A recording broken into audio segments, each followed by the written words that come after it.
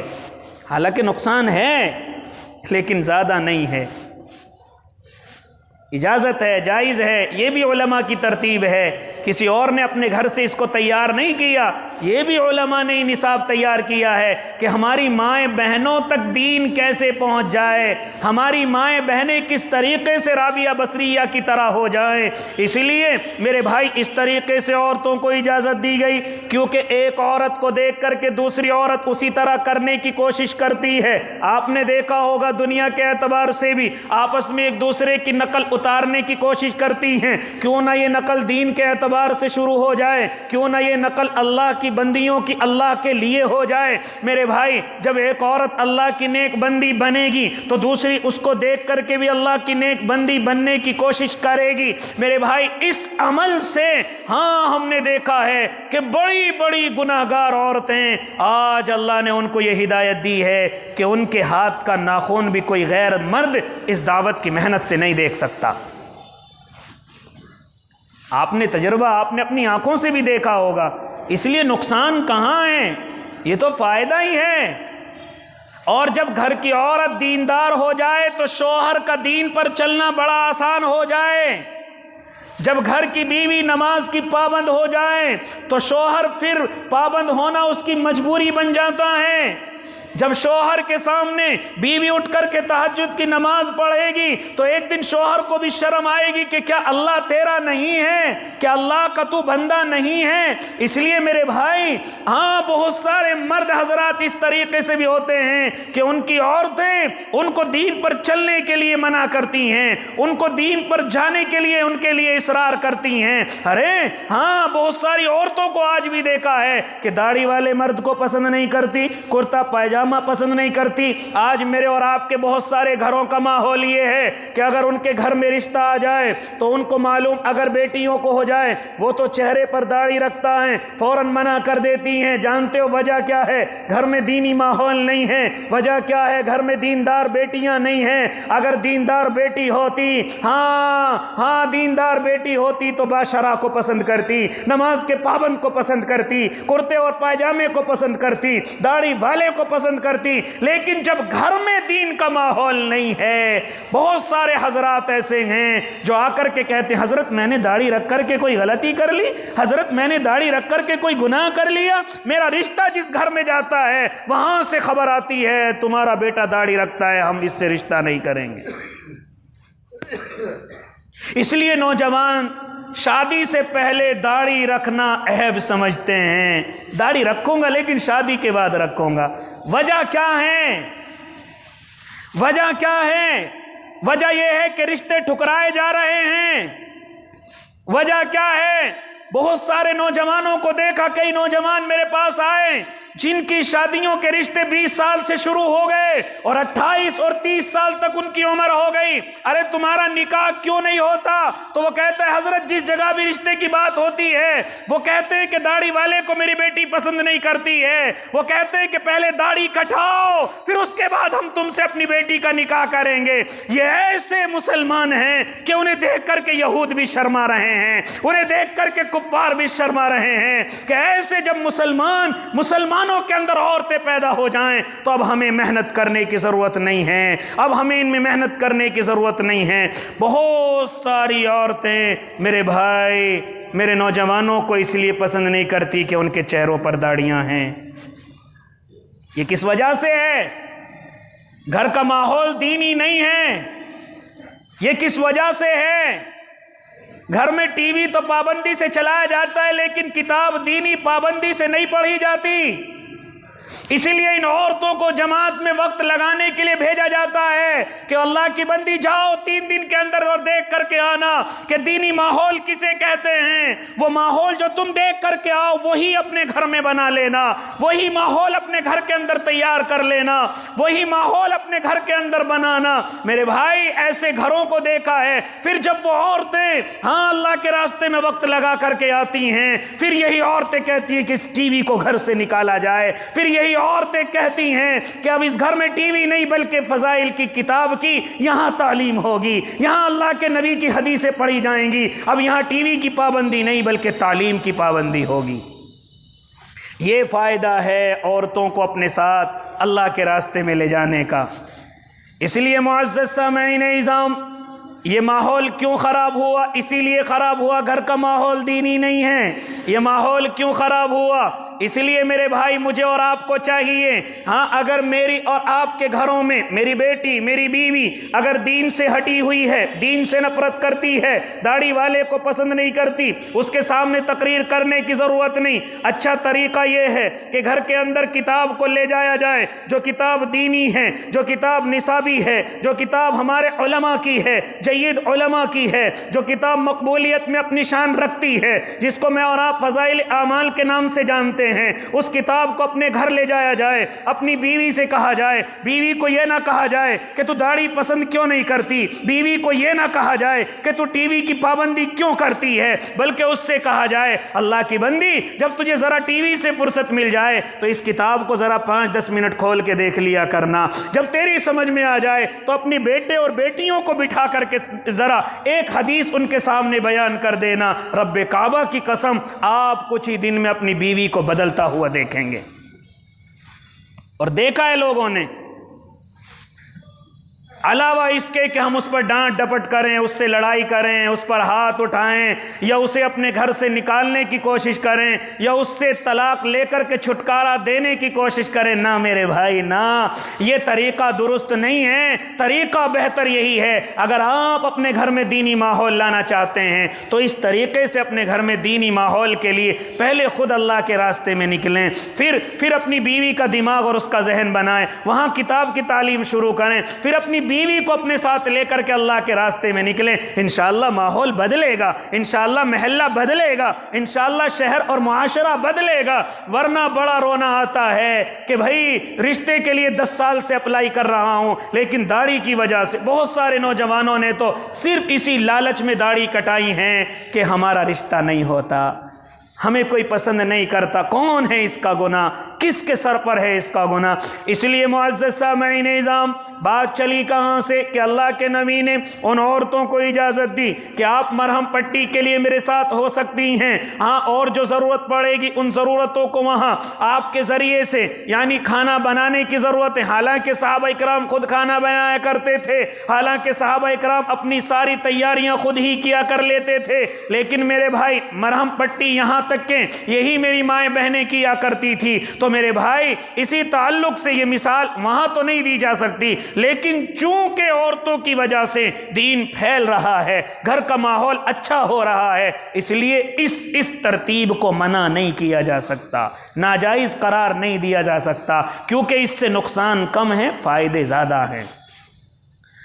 خیر، صحابہ اکرام کی جماعت تیار ہوئی، میرے اور آپ کے آقا کو معلوم ہوا کہ یہ خیبر کے لوگ میرے خلاف تیاری کر رہے ہیں، تو میرے آقا فوراً اپنے صحابہ کو ساتھ لیتے ہیں اور حاسدین کو منع کر دیتے ہیں، منافقین کو منع کر دیتے ہیں کہ آپ کو جانے کی اجازت نہیں ہے، آپ کو جانے کی اجازت نہ اللہ کی طرف سے ہے اور نہ میری طرف سے ہے، صرف میرے جو وہ مخلص صحابی ہیں جو حدیبیہ کے موقع پر میرے ساتھ گئے ہیں وہی میرے ساتھ ہوں گے، وہی میرے ساتھ چلیں گے۔ چنانچہ جب صحابہ کی تعداد دیکھی گئی تو 1400 صحابہ تقریباً ہو گئے ہیں۔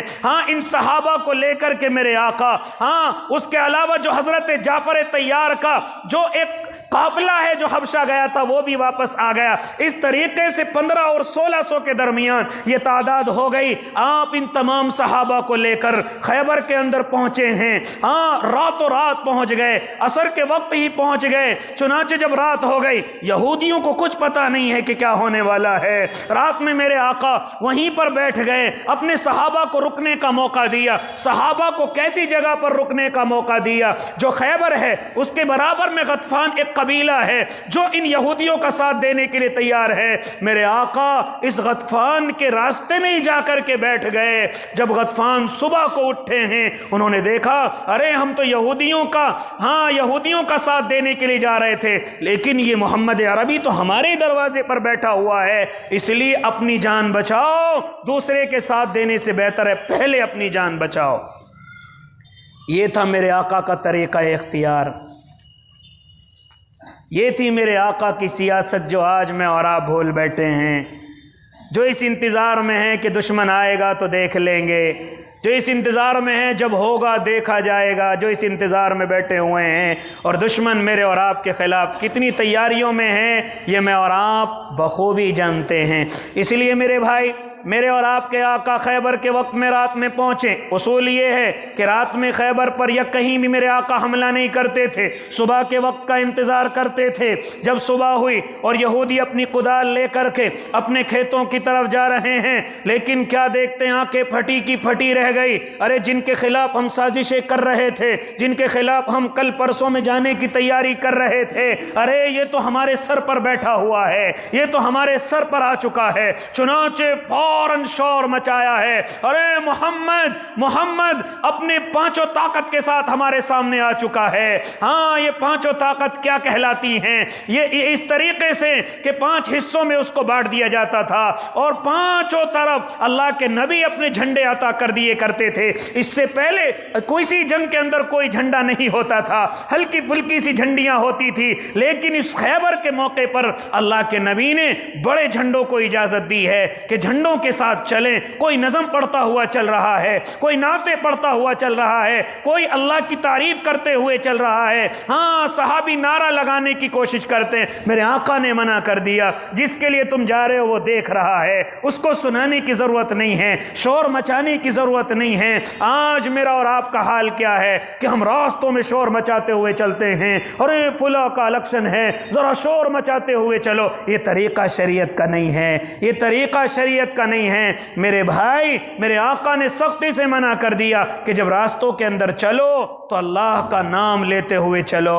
ایک صحابی پڑھتے ہیں لا حول ولا قوت الا باللہ، اللہ کے نبی نے سنا ہے، ان کو اپنے پاس بلایا، اے میرے صحابی جانتے ہو جنت کا خزانہ کیا ہے؟ ان صحابی نے کہا نا یا نبی اللہ۔ فرمایا یہ جو ابھی تم نے کہا لا حول ولا قوت الا باللہ، یہ جنت کے خزانوں میں سب سے قیمتی خزانہ ہے، اس کو پڑھتے رہا کرو، اس کے ذریعے سے آپ جو سفر کریں گے اللہ اس میں آپ کی مدد کرے گا۔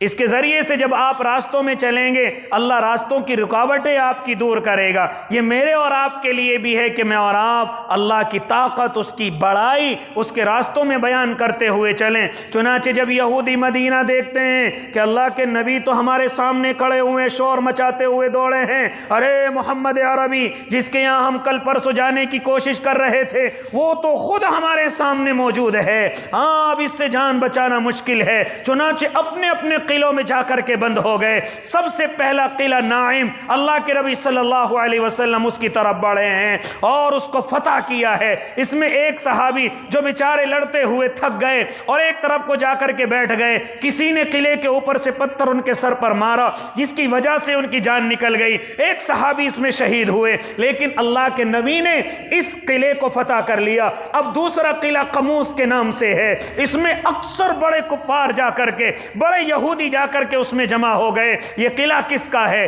یہ قلعہ اس مرحب نام کا ہے جو اس وقت میں خیبر کا بڑا پہلوان ہے، خیبر کا بڑا سردار ہے۔ یہ اپنے ساتھیوں کو لے کر اس میں جمع ہو گیا۔ میرے آقا نے اس قلعے کو چاروں طرف سے گھیر لیا، حضرت ابو بکر کو بھیجا کہ جاؤ مقابلہ کرو، لیکن حضرت ابو بکر خالی ہاتھ آئے ہیں۔ حضرت عمر ابن خطاب کو بھیجا کہ جاؤ جا کر کے مقابلہ کرو، لیکن حضرت عمر بھی بغیر فتح کے کے واپس آ گئے۔ پھر اللہ کے نبی نے اعلان کیا کہ کل میں جھنڈا اس کے ہاتھ میں دوں گا کہ وہ بھی اللہ اور اس کے رسول سے محبت کرتا ہے، میں بھی اللہ اور اس کے رسول سے محبت کرتا ہوں، اور اللہ کا رسول اور اللہ بھی اس سے محبت کرتا ہے۔ کل جھنڈا اس کے ہاتھ میں دیا جائے گا، وہ کوئی اور شخصیت نہیں۔